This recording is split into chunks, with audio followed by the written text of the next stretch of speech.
ரீசெண்டா MLC T20 lakh அமெரிக்கால நடந்துட்டு இருக்கு. அதுல ஹெட்மேன்ற ஒரு பிளேயரு சரித்திர சாதனை பண்ணியிருக்காரு. அவர் என்னதான் பண்ணாருன்னு பாக்குறதுக்கு முன்னாடி நம்ம சேனலை சப்ஸ்கிரைப் பண்ணிக்கங்க.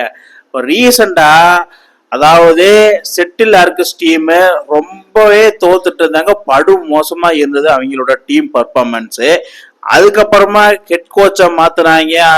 டீம் ஸ்கிப்பர் அதாவது நியூ கேப்டன் அனௌன்ஸ் பண்ணாங்க சிக்கந்தர் ராசா. ஹென்ரிக் கிளாசன் சரியில்லைன்னு சொல்லிட்டு அதுக்கப்புறம் ஹெட்மேயரை பினிஷிங் ரோலுக்கு கொண்டு வந்தாங்க. அது என்னதான் ஐபிஎல்ல ராஜஸ்தான்ல பினிஷிங் சரியா பண்ணலினாலும் தலைவன் இங்க ஒரு சரியான சம்பவம் பண்ணியிருக்கான். நேத்து ஜூன் 28ல Mumbai New York versus Seattle Orcas team தான் விளையாண்டாங்க. இந்த மும்பை இந்தியன்ஸ் 238 ரன்ஸ் செட் பண்ணாங்க டீமோட டார்கெட்டா. ஆனா அது ஒரு பெருசா ஒரு பொறுப்பெடுத்தாம தனியாரா நின்று 97 ரன் அடிச்சு டீமை வெற்றி பெற வச்சப்ப அது லாஸ்ட் பால் 6. இன்னைக்கு அதே மாதிரி ஜூன் 29ல அதே settle Orcas team Simran Hetmyer 26 பாலுக்கு 64 ரன் அடிச்சு 230 ஒயல் சேசிங் ரன்னை இன்னைக்கு சேஸ் பண்ணி கொடுத்திருக்காரு.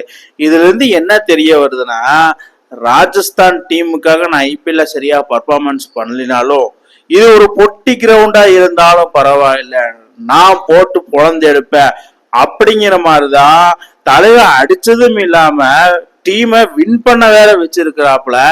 இதுல இருந்து என்ன தெரிய வருதுன்னா, கேப்டனும் மாத்தினாங்க, ஹெட் கோச்சை மாத்தினாங்க, பினிஷிங் ரோல் பிளேயரை மாத்தினாங்க. இந்த 3 மாத்தினதுக்கு காரணமா ஹேமன் பதானி, சிக்கந்தர் ராசா இவங்களோட எஃபர்ட் வீண் போகல.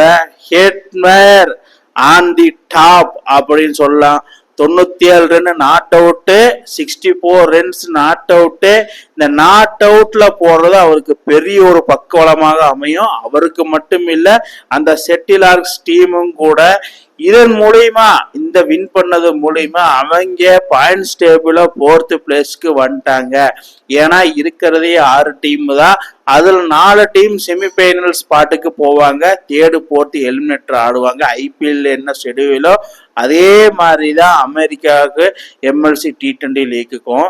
சிம்ரன் ஹெட்மேயர் அதாவது கரேபியன்ல பிறந்து வளர்ந்து வெஸ்ட் இண்டீஸ்க்காக ஆடி அதுக்கப்புறமா டெல்லிக்கு எடுத்தாங்க. அதுக்கப்புறமா ராஜஸ்தானுக்கு ஆடுறாப்புல. அதுக்கப்புறம் இங்கெல்லாம் பினிஷிங் பண்ணிட்டு தலைவர் இன்னைக்கு செட்டில் ஆர்கஸ் டீமுக்கும் போட்டு பொழந்து எடுத்துக்கிறான் பையன்.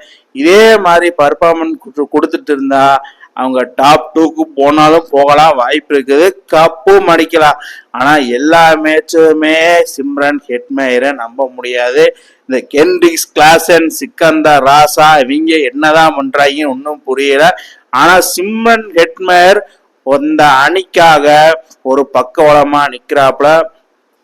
பின்னாடி ரோல் அதாவது பெஸ்ட் பினிஷிங் ரோலுக்கு பேர் போனவன்னு சொல்ல சிம்ரன் ஹெட்மேயர் 2 இன்னிங்ஸும் தரமான இன்னிங்ஸ். அதாவது செகண்ட் இன்னிங்ஸ்ல வெல் சேசிங்ல தலைமை வேற லெவல பர்ஃபார்மன்ஸ் பண்ணியிருக்கிறான்.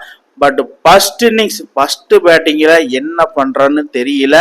கொஞ்சம் பொறுத்து இருந்துதான் பார்க்கணும். இன்னும் அவங்களுக்காக 3 மேட்ச் இருக்குது லீக் சுற்று. ஸோ அதுல ஃபர்ஸ்ட் இன்னிங்ஸ் ஒரு மேட்ச் எடுத்தாங்கன்னா அதுல தலைவனோட பர்ஃபார்மன்ஸ் பார்த்தாகணும். அதுலயும் தலைவன் போட்டு பொழந்து எடுத்துட்டானா வேற மாதிரியா இருக்கும். Shimron Hetmyer back to the form நீங்க எப்படி பாக்குறீங்கன்னு கீழே கமெண்ட் பாக்ஸ்ல கமெண்ட் பண்ணுங்க மக்களே. இந்த மாதிரி இன்ட்ரெஸ்டிங் கிரிக்கெட் வீடியோவை தெரிஞ்சுக்க நம்ம சேனலை சப்ஸ்கிரைப் பண்ணுங்க, லைக் அண்ட் கமெண்ட் பண்ணுங்க. மேலும் மேலும் உங்களுக்கு வீடியோ வந்துட்டே இருக்கும்.